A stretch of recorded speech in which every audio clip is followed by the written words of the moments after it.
Baik, Assalamualaikum warahmatullahi wabarakatuh. Perkenalkan, nama saya Miftahul Jannah. Saya dari kelas Biologi C dengan NIM 60300119026. Dan langsung saja pada video ini, saya akan membahas tentang materi pertumbuhan bakteri. Baik, pada slide ini ditampilkan perbedaan bakteri dan hewan dalam pengambilan makanan, yaitu pada bakteri mengambil makanan dari luar dalam bentuk larutan, sehingga disebut dengan holopitis atau osmotrof. Sehingga bakteri atau organisme yang mengambil makanan dari luar dalam bentuk larutan ini disebut dengan holopitis. Kemudian untuk hewan, mengambil makanan dari luar dalam bentuk benda-benda padat, atau disebut juga dengan holozois atau pagotrof.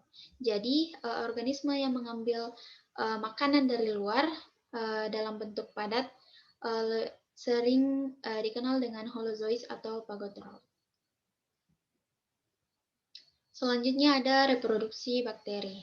Reproduksi bakteri terbagi menjadi dua, yaitu aseksual dan seksual. Di mana aseksual ini merupakan reproduksi bakteri dengan cara membelah diri menjadi dua bagian, atau disebut juga dengan pembelahan biner. Kemudian pada reproduksi bakteri secara seksual merupakan reproduksi bakteri yang dilakukan dengan cara pemindahan materi genetik dengan melalui sebuah perantara atau jembatan penghubung. Baik, kita akan membahas terlebih dahulu yaitu reproduksi aseksual. Nah, berdasarkan yang dikatakan tadi bahwa reproduksi aseksual ini lebih ke pembelahan diri. Jadi, membelah diri menjadi dua bagian atau disebut juga dengan binary division atau pembelahan biner. Nah, bakteri ini akan membelah dari 1 menjadi 2, 2 menjadi 4, 4 menjadi 8, dan seterusnya. Kemudian, ada yang disebut atau ada yang dikenal dengan generation time. Nah, generation time ini merupakan waktu di antara dua pembelahan. Jadi, setiap kuman generation time-nya itu berbeda-beda. Misalnya pada Escherichia coli, generation time-nya sekitar 15 sampai dengan 29 menit.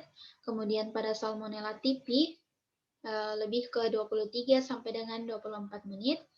Kemudian untuk Staphylococcus aureus pada menit 27 sampai dengan 30 menit.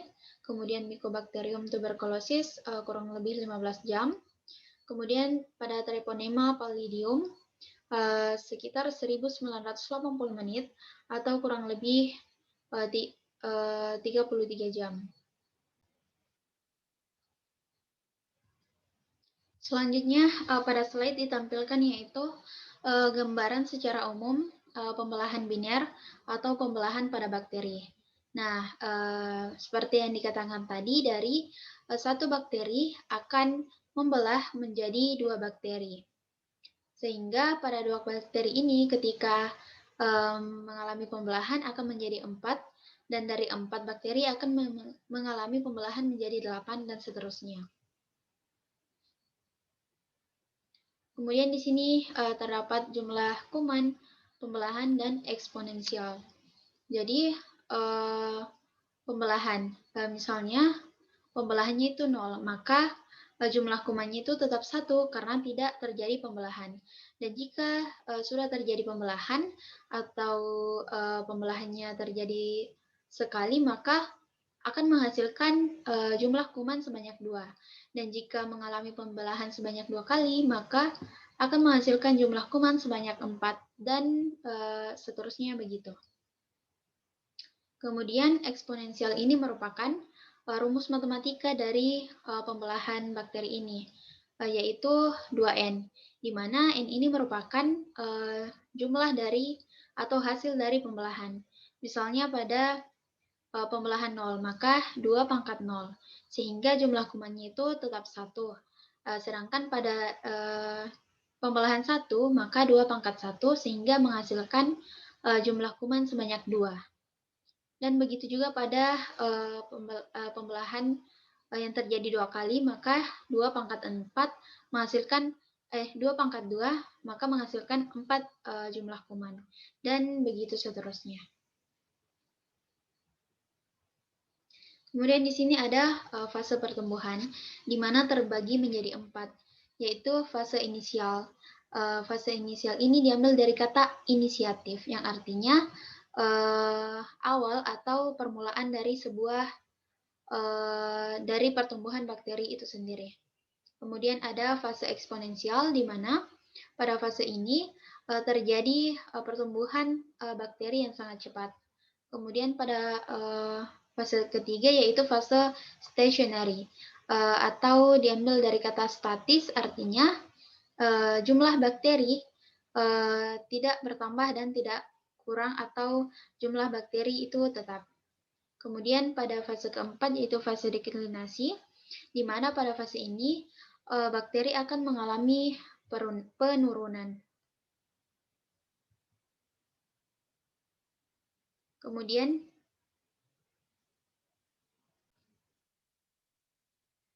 pada fase inisial ini disebut juga dengan fase penyesuaian diri, di mana umumnya terjadi selama 2 jam.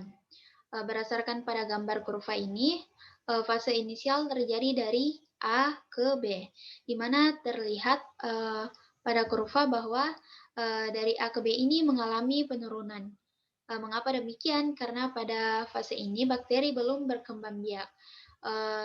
Mengapa belum berkembang biak? Karena bakteri ini sedang melakukan penyesuaian diri dengan lingkungannya, atau menyesuaikan diri dengan lingkungannya yang baru, sehingga banyak bakteri yang tidak dapat bertahan, dan hanya bakteri yang kuat yang dapat bertahan, sehingga mengalami jumlah penurunan bakteri. Karena bakteri yang mati merupakan bakteri yang tidak dapat bertahan pada lingkungan yang baru tersebut. Kemudian juga di sini dikatakan aktivitas metabolismenya sangat tinggi untuk persiapan fase selanjutnya.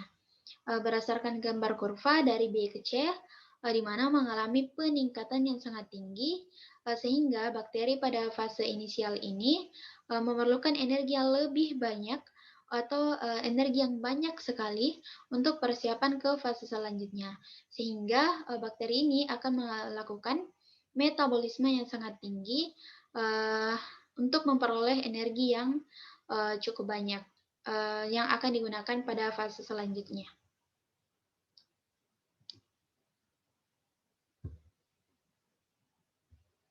Kemudian pada fase yang kedua yaitu fase eksponensial. Baik, pada fase eksponensial ini berdasarkan dari kurva yaitu dari B ke C, di mana terjadi peningkatan jumlah bakteri. Disebabkan karena jumlah bakteri bertambah dengan sangat cepat. Dari 1 menjadi 2, 2 menjadi 4, 8 menjadi 16, dan seterusnya. Tetapi hanya sampai di titik C. Mengapa demikian? Karena di sini dikatakan zat makanan semakin berkurang, sedangkan jumlah bakteri semakin banyak. Zat makanan semakin berkurang ini karena telah banyak dihabiskan pada fase inisial tadi, sehingga makanan akan semakin berkurang. Sedangkan jumlah bakterinya semakin banyak karena pada fase ini bakteri bertambah dengan sangat cepat. Kemudian sisa metabolit yang beracun juga semakin banyak. Sisa metabolisme yang beracun semakin banyak karena jumlah bakteri juga semakin banyak, sehingga sisa metabolisme yang dihasilkan juga sangat banyak dan bersifat toksik atau beracun, sehingga berpengaruh pada pertumbuhan dan perkembangbiakan bakteri tersebut. Kemudian pada fase stasioner, yaitu di mana di gambar kurva ini ditunjukkan pada kurva C ke D, di mana dikatakan tadi bahwa stasioner diambil dari kata statis, artinya bakteri tersebut tidak bertambah dan tidak berkurang, atau statis, atau disebut juga dengan tetap. Mengapa tetap? Karena jumlah bakteri yang lahir sama dengan jumlah bakteri yang mati.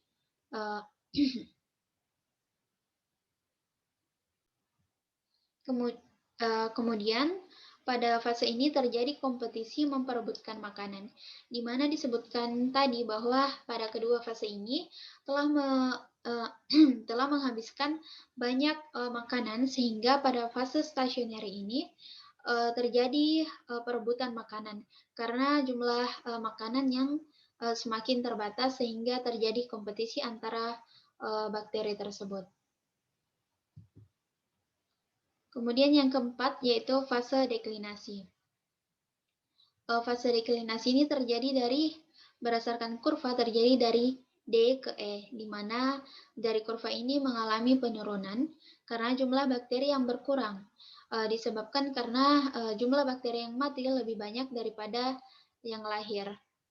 Ini disebabkan karena jumlah makanan yang semakin sedikit dan sisa metabolit yang berpengaruh terhadap pertumbuhan bakteri tersebut, di mana sisa metabolisme ini bersifat toksik atau beracun.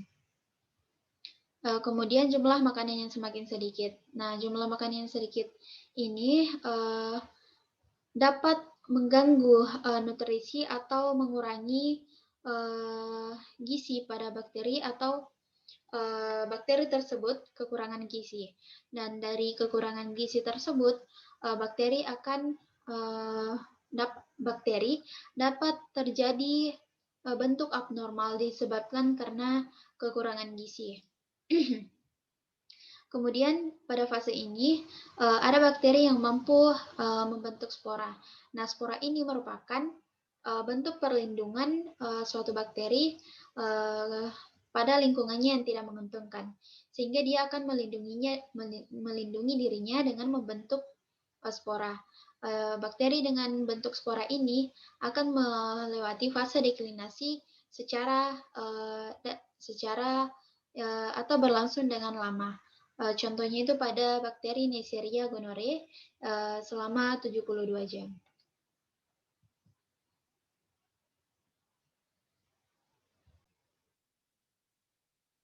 Kemudian yaitu yang kedua, reproduksi seksual.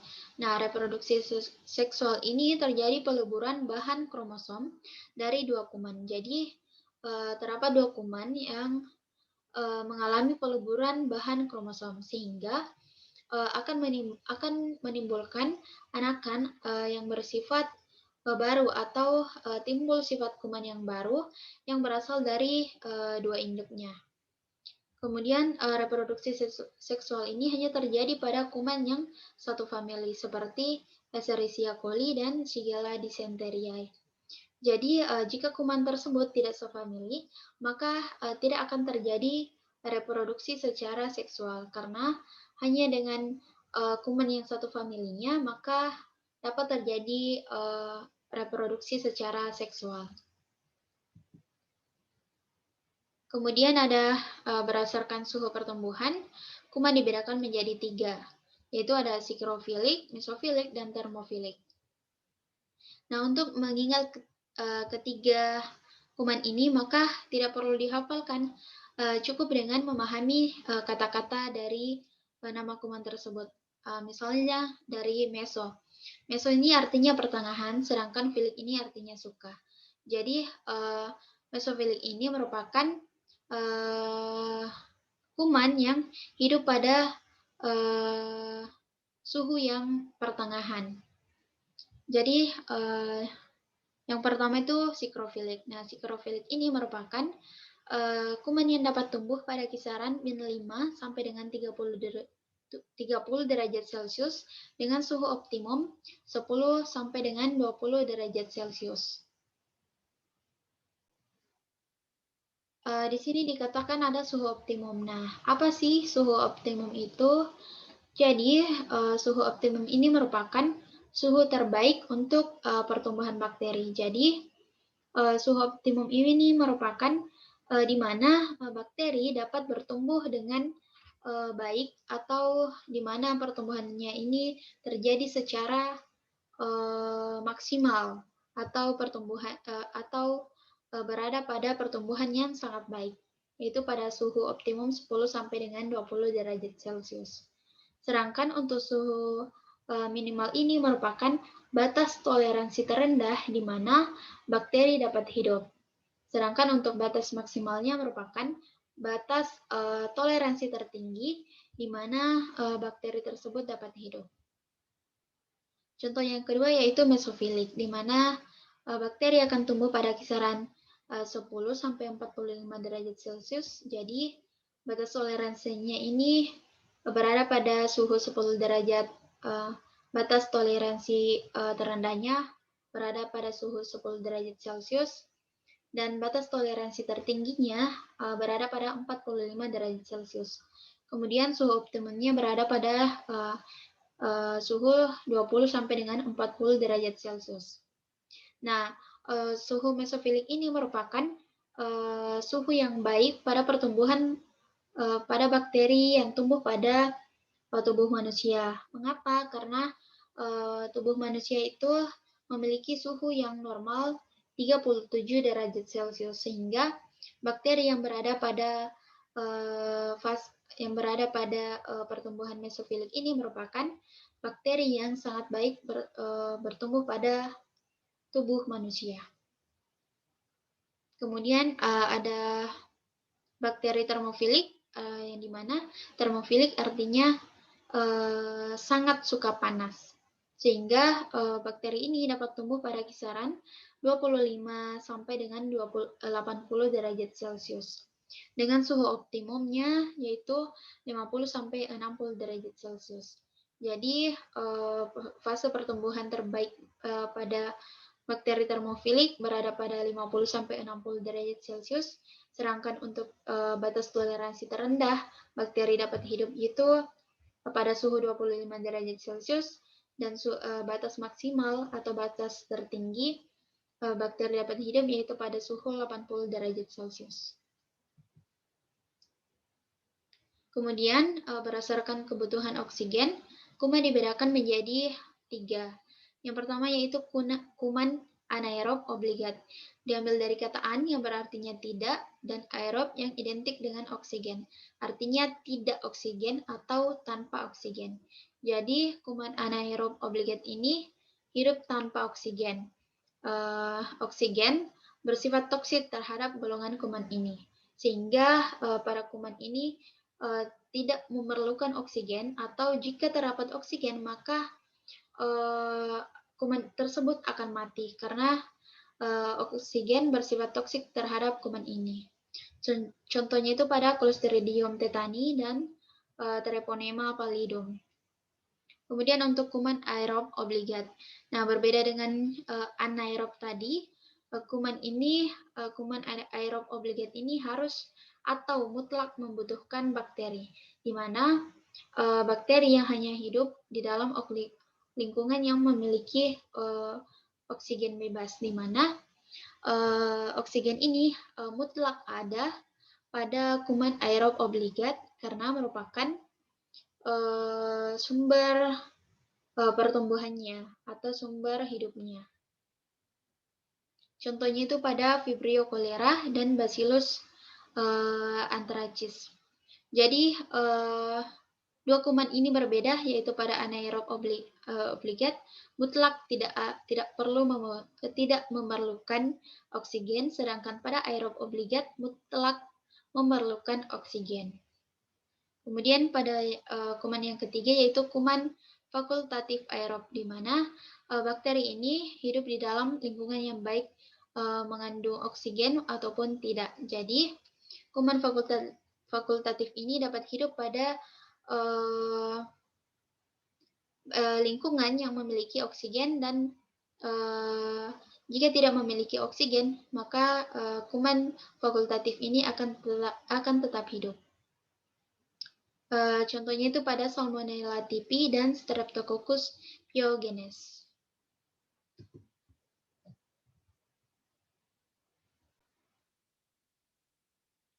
Kemudian ada keasaman atau pH atau power of hydrogen, yaitu kebanyakan bakteri lebih baik hidup dalam suasana netral. Suasana netral ini pada pH 7 atau sedikit basa pada pH 7,2 sampai dengan 7,4. Tetapi pada umumnya bakteri dapat hidup pada pH 6,5 sampai dengan 7,5. Jadi kebanyakan bakteri atau umumnya lebih dapat hidup pada suasana yang netral, yaitu pada pH 7. Kemudian bakteri patogen pada manusia ini